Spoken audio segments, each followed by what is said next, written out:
Well folks, it's now 2026 and as we fly somewhere in Alaska, in VR of course, and obviously as I'm looking at these visuals they're far better in the headset, but I reckon it'll look pretty decent on the capture as well. I'm going to go through the top 5 best PC VR headsets for flight simulation as of January 2026. So I've got very in-depth video, shall we say, on the best value and the best high-end.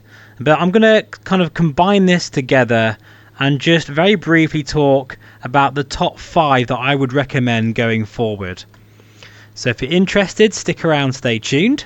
And just to say, this video is proudly sponsored by VR Wave, which offer a full range of prescription lens inserts, and whether you've got an astigmatism or you're nearsighted or farsighted, they can cater for all of that. And they actually have lens inserts for a full range of VR headsets too, such as the Valve, well, I guess the new one as well at some point, but I know the Valve Index, as well as the Quest series of headsets, HTC, Pico, PSVR 2, Pimax, Vario, the whole works. So do check out my 5% discount in the description below. I highly recommend lens inserts, folks, for all of you out there, whether you wear glasses or not, because they do help protect those very expensive lenses. And look at this reviews. Oh my god, this is absolutely gorgeous. Incredible visuals here. So yes, let's now go through the top 5 main PC VR headsets that I still recommend in January of 2026. 2026, I can't believe we're now into a new year. Incredible. So the first one is, and I'm not going to do this in a particular order. In fact, no, I will do this in a particular order, with number 1 being the best one for flight simulation for most of you out there. So I would recommend the Pimax Crystal Light. That comes in at number 5, simply because it is astonishing value for money, considering it has a QLED 2880 by 2880 display, and it's absolutely gorgeous, and it still looks fantastic, and it's way higher resolution than most of the VR headsets out there, including the Bigscreen Beyond, and obviously the Quest 3, and even the new Steam frame. It is a fabulous display in that thing, even in 2026. And for the money, the fact you get inside-out tracking, you know, you don't need base stations. It is a very beautiful display with those aspheric lenses. I think the only things I don't like about it is the fact those lenses can, well, they don't have the best sweet spot. It's not too bad, but it's not as good as some headsets out there. And in terms of quality control, the Crystal Light did suffer with a dodgy batch of warpy lenses. So just be aware of that. Hopefully, they should have all of them kind of sent back by now. But in any case, it does have a 14-day returns policy, as does all Pimax headsets. So I'd highly recommend that you make use of that. But it is a fantastic headset simply because it has full DisplayPort goodness, an immense sharp display, and it really is like incredible value for money. If you think the only other display out there that comes close to that are headsets such as the Somnium VR1, which has the same display as that, as well as maybe the Vario Aero at 35 ppd, which you can't even get anymore. So yeah, highly recommend the Crystal Light still in 2026. It is a bulky headset though, and actually I would love for Pimax to maybe make a Crystal Light refresh with a much smaller form factor. But as far as best value PC VR headsets go, that is still my recommendation going forward in 2026 at the time of recording. So the next headset I'm going to recommend, well, this one, I kind of recommend everyone should own one of these headsets anyway, as their first venture into VR, and that is the Quest 3. It is a sensational headset, insane value for money. It has wonderful mixed reality capabilities as well, so you can mess around with seeing your cockpit and controls. I've done videos on this before, which the Pimax headset does not have. In fact, many of the headsets I feature today doesn't have solid pass-through like the Quest 3. And of course, it does have that kind of plug and play feeling about it. It's very easy to get into it, and the lenses of the Quest 3 still to this day, which I think is unbelievable, have not been beaten. I think the closest probably lens design that I've come across in recent years is the Pimax Crystal Micro OLED Pancake lenses. They are very good, and the new Bigscreen Beyond lenses, well, I say that in terms of the sweet spot, not in terms of the glare, but really the Quest 3 continues to have the best, absolute best optics out there. Now the resolution is a little bit subpar. They do count those lenses, and the binocular overlap isn't as good as well, and it can cause eye strain. Also with the Quest 3, you do need to spend lots of money on accessories in order to get it to where it needs to be. So it's not as cheap as you think once you have a battery, head strap for it, a new facial interface, maybe a charging cable. You'll need virtual desktop ideally to enjoy the best sort of streaming possible, and of course it isn't a DisplayPort connection headset, so it's not going to look as good as the Pimax Crystal Lite. So for really flight simulation purposes, even though I do recommend it, the Quest 3 is more of a better all-rounder for those who want to just enjoy all aspects of VR, whether it's playing first-person shooter games, playing Beat Saber, messing around on Google Earth, obviously enjoying the mixed reality pass-through, as well as obviously flying as well. God, look at this scenery here, folks. I have picked a very nice place to do this video today.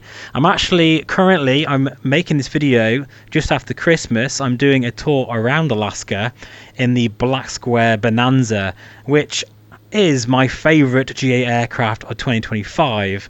I just friggin' love this thing. It's a pocket rocket, and it's just unique with its turbine engine.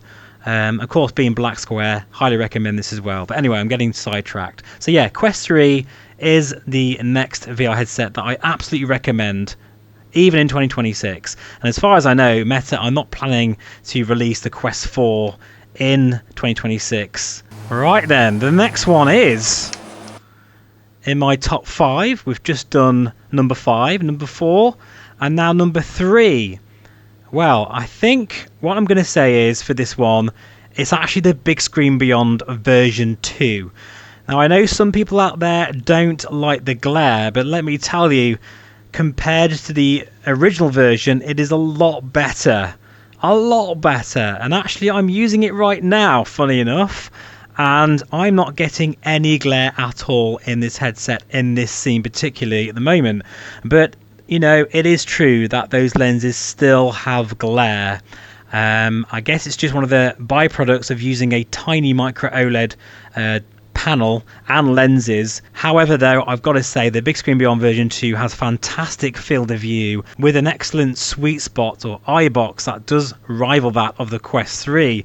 It is pretty much almost edge to edge in terms of clarity. It's very, very nice. Of course, the form factor is the star of the show as well.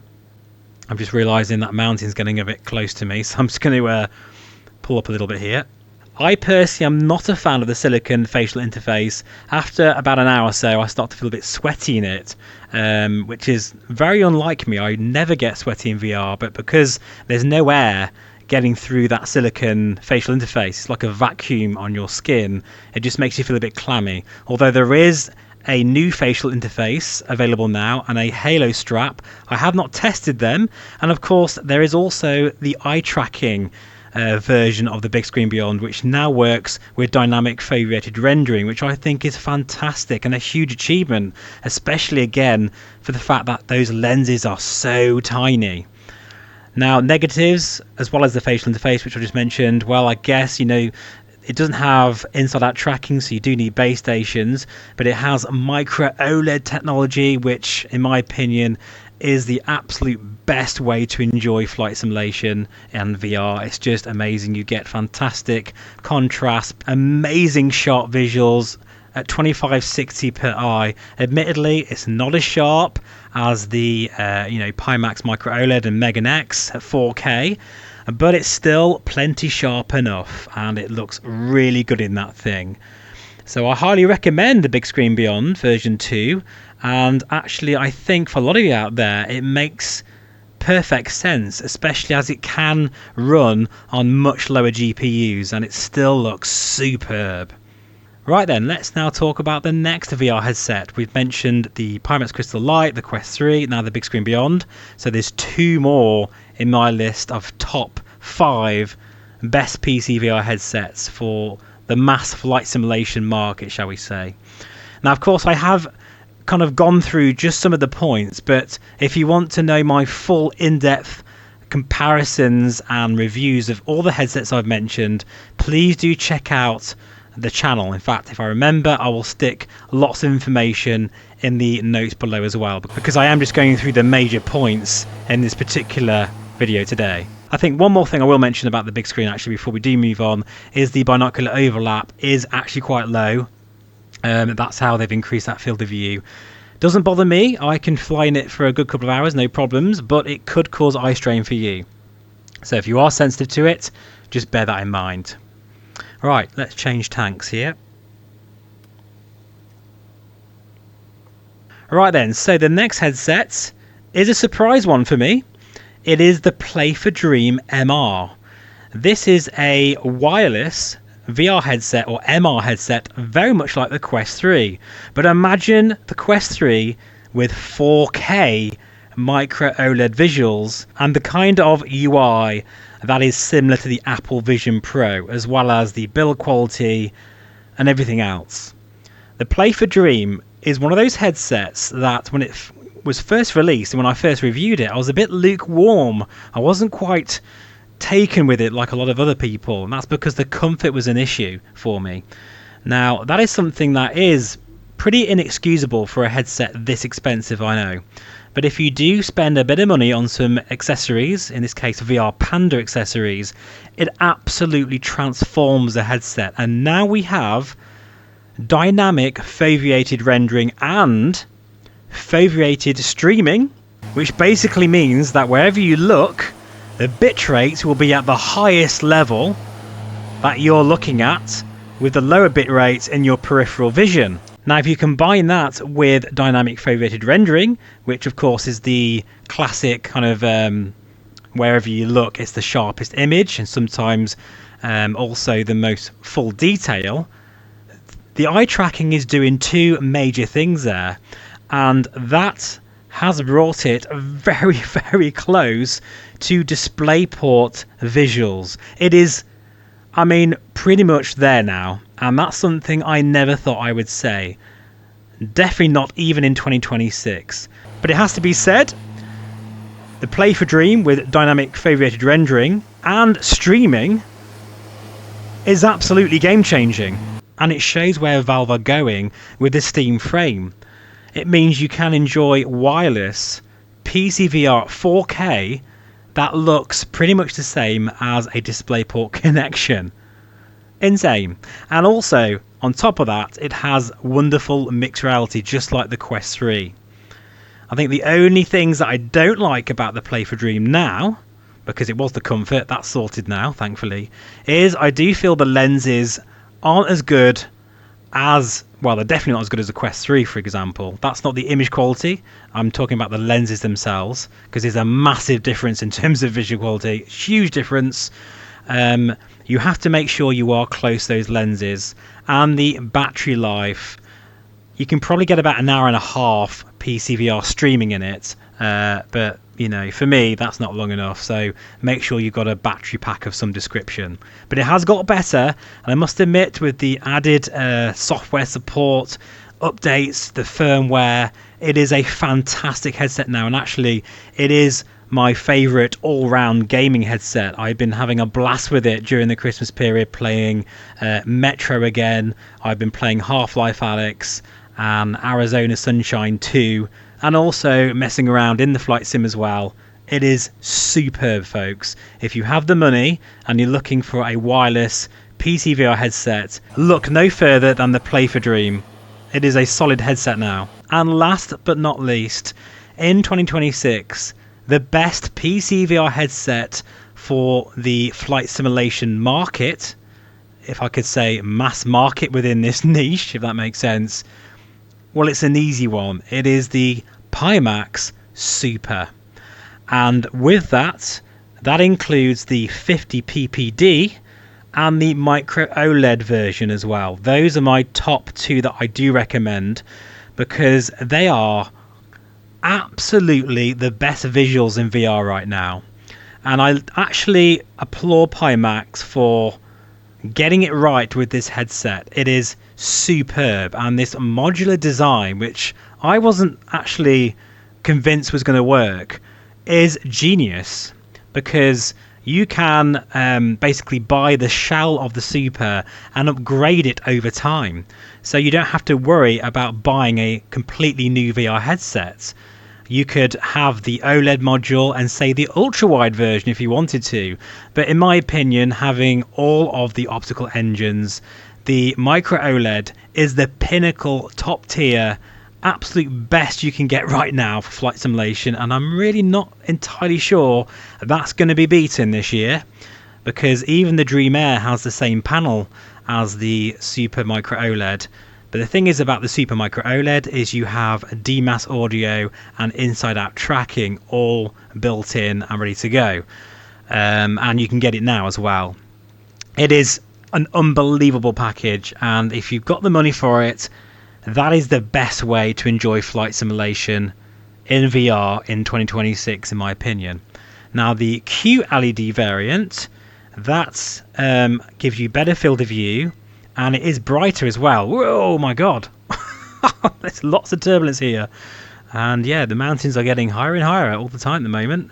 Luckily, this turbine Bonanza has plenty of power. In fact, we'll take the inertial separator off and give us some beans, and we can get above this huge mountain here.